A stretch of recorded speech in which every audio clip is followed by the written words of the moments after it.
SK Hynix just answered a 9% rout with the largest buyback in Korean history, 40 trillion won, plus 4 more stories moving the AI tape today.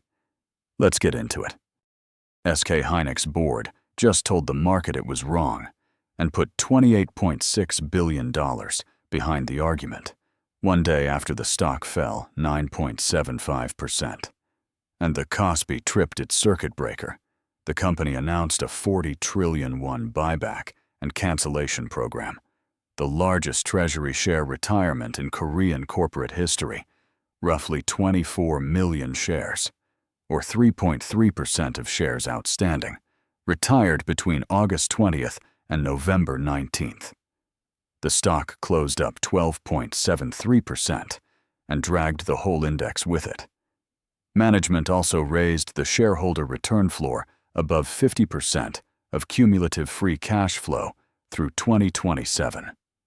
The bear case. This is a capital return signal, not a demand signal. A buyback tells you what a board thinks of its share price and nothing about HBM bookings. The next read is NVIDIA's August 26th print. Confirm the memory cycle there, and today's floor holds. Miss it, and this was just an expensive bid. Washington moved against its own bond market last night, and the entire AI trade exhaled.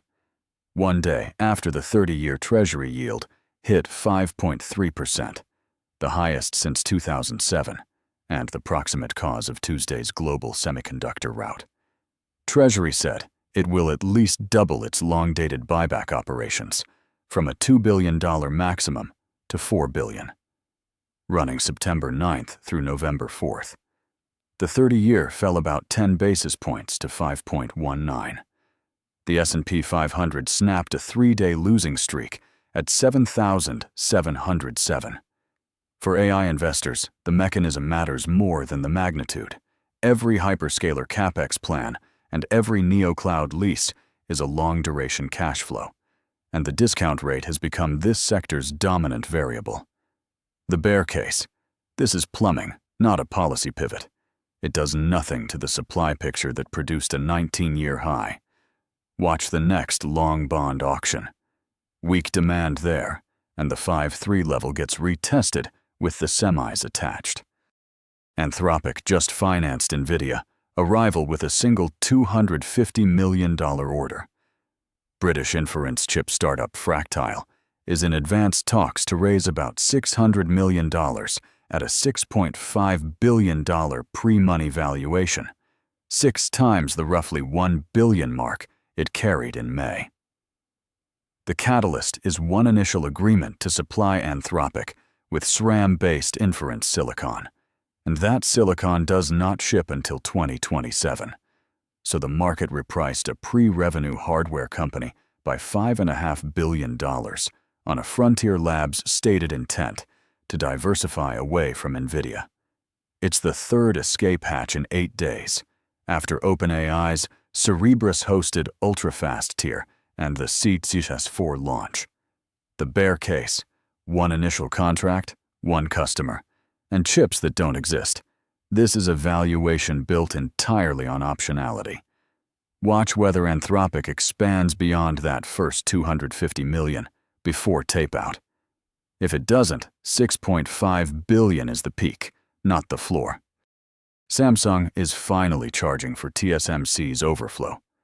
The number 2 foundry raised prices on new July orders for 4 and 5 nanometer work by 10 to 15%, and by nearly 10% on the mature 8 nanometer node, with Chinese and US customers absorbing the steepest increases. This is the first clean evidence that TSMC's advanced node saturation is spilling into real pricing power for the distant runner-up, a business that spent years buying share with discounts. Samsung holds about 7% of foundry share against TSMC's 70%. But its Pyeongtaek 4 nanometer line has run at full capacity since late last year, and it now guides advanced processes above 50% of foundry revenue, with AI and HPC above 30%. The bear case: pricing power borrowed from a rival's capacity constraint evaporates the moment that constraint clears, and TSMC is adding capacity. Watch Samsung's next foundry margin disclosure. A sustained double-digit operating margin turns a spillover into a franchise. Beijing is tightening a choke point underneath Taiwan's FABS. China is restricting or delaying shipments of germanium and quartz-based materials, plus certain magnets, to Taiwan, creating bottlenecks for optical and aerospace suppliers. Quartz is the one that matters. It sits underneath semiconductor manufacturing itself.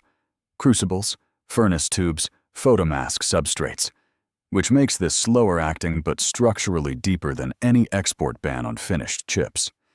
It's the third tightening of critical mineral controls in roughly 2 months, after 10 U.S. companies were restricted June 22nd and 14 EU firms were blocked July 24th.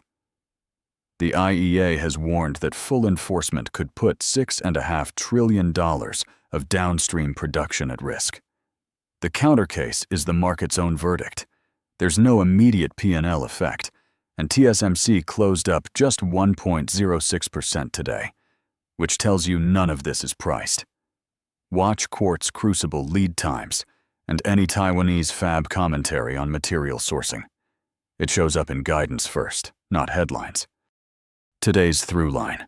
The AI trade is being repriced by balance sheets and bond yields, not by demand. Buybacks in Seoul, buybacks in Washington, and a memory rally that answers nothing about bookings. NVIDIA reports August 26th. Subscribe so you're positioned before that print. This is the Daily Alpha.